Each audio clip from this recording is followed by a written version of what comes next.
হঠাৎ করে লাল বর্ণে সয়লাভ ফেসবুক, কিন্তু কেন? কোটা সংস্কার আন্দোলন ঘিরে সংঘাত সহিংসতায় নিহতদের স্মরণে মঙ্গলবার দেশব্যাপী শোক পালন করা হয়। তবে রাষ্ট্রীয় এই শোক পালনকে প্রত্যাখ্যান করে মঙ্গলবার শিক্ষার্থীরা একক ও দলবদ্ধভাবে চোখে মুখে লাল কাপড় বেঁধে ছবি তোলা এবং অনলাইনে তা প্রচার করার আহ্বান জানিয়েছে। তাদের সেই আহ্বানের পর ফেসবুক রীতিমতো লাল রঙে ছেয়ে গেছে।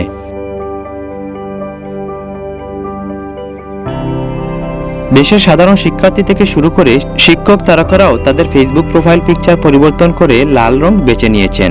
আর তাতেই ফেসবুক হয়ে উঠেছে ফাল্গুনের কৃষ্ণচূড়া। যেদিকে চোখ যায় দেখা মেলে কৃষ্ণচূড়ার রক্তিম রং।